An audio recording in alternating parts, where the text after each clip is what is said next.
Hi, I'm here at Northdown Model Railway Society show. I've got Nick here from Rule 1 Model Railways. He's going to give us a little tour of his layout and tell us all about it. So this is Weston Interchange. It's completely run by computer automation. We're using iTrain as the software, and all of the hardware that's running it is DigiKeys. So just give us a little rundown on the layout, how it works. So digital control. Yeah, so the layout is digitally controlled. We're using computer automation on this one. We're using a software called iTrain, as you can see on there, and it controls the layout through the DCC and LocoNet. The LocoNet is an additional cable that goes with it and transmits communications between the command station and the block detection units that are dotted around the layout. There's two on this one.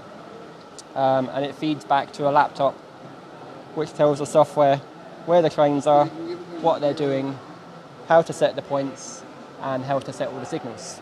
So can you just explain to us what's happening on this screen here? So at the moment we can see that the Class 150 here has just been given a route, so the yellow is where it's set a route to go, and you'll see the blue line is coming up there, that's the acceleration on the train, and as you can see, as it goes along, the route itself, it turns red, showing that the block is now occupied, and behind it goes back to grey, letting the software know that it can now reserve that line for a different train. Can we have a look underneath and see all the... You can. Excuse the mess. So underneath the layout, so I have had bits out earlier on today just to have a look around, but you've got your DCC bus coming in still. That's feeding into the block detection units. These block detection units, so it feeds into the back there. Out the other side of those, we have individual wires coming out to each section of track, and they're all isolated from each other.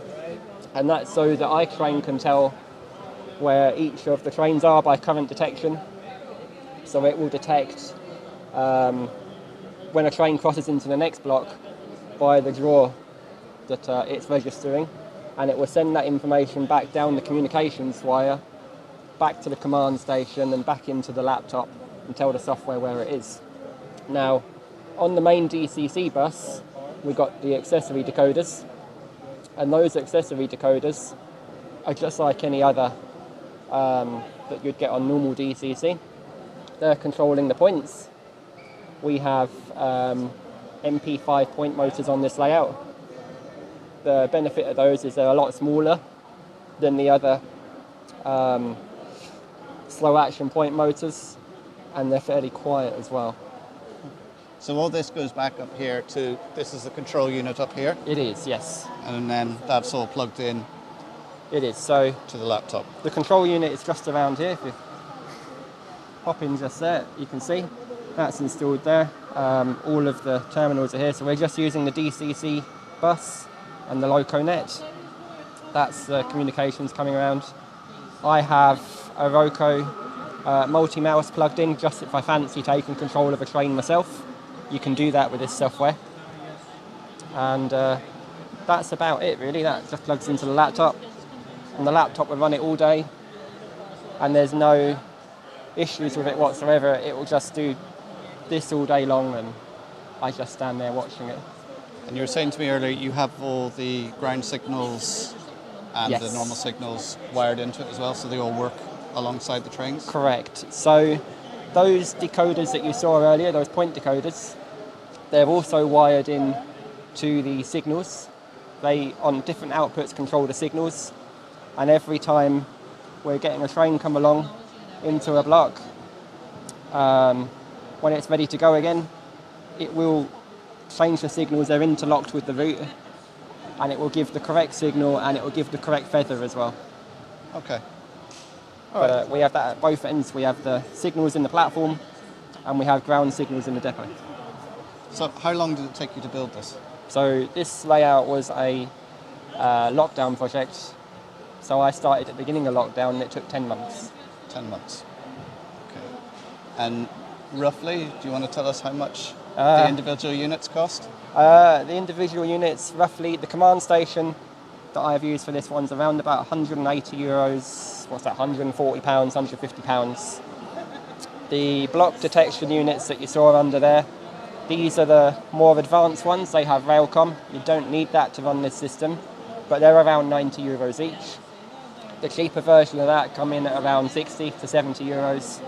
The point accessory decoders, you can run 8 points off of those, and they're around 40 euros each.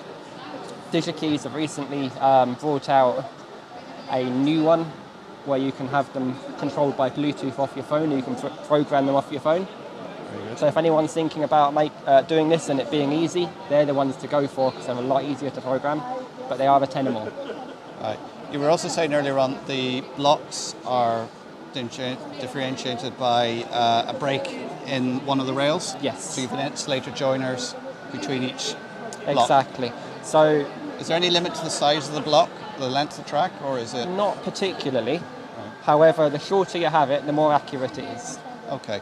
So every time a train enters the block, you'll find that it actually calculates again how fast the train is going and where it needs to stop. So the more feedback units you have, like cuts in the track, the more accurate, the smaller the error is. Right. If there is any error. And you were saying you had to do the speed profiling on the locos as well. Yes. Yeah. So for the software to know how fast each loco goes in mechanical units, even the same unit twice is not as fast, not the same speed as the other one. Okay. When they're manufactured. So iTrain will what it calls speed profile each loco, and what it will do, it will run up and down the layout across one feedback, and it will time how long it takes to cross it at each speed step. So it will map out the acceleration curve and deacceleration curve of that loco so that it can stop it literally millimetre accurate. Right. I'm sure that sounds more complicated than it actually is. Yes, it is. All I do on here, I press a button, program, highlight, or go. All right. So thanks for that little tour, Nick, and all the information. Welcome. I'll put a link to Nick's channel down below so you can check him out and see all his work. Thank you for that. That's right, no problem. You have to edit so much of this, I tell you.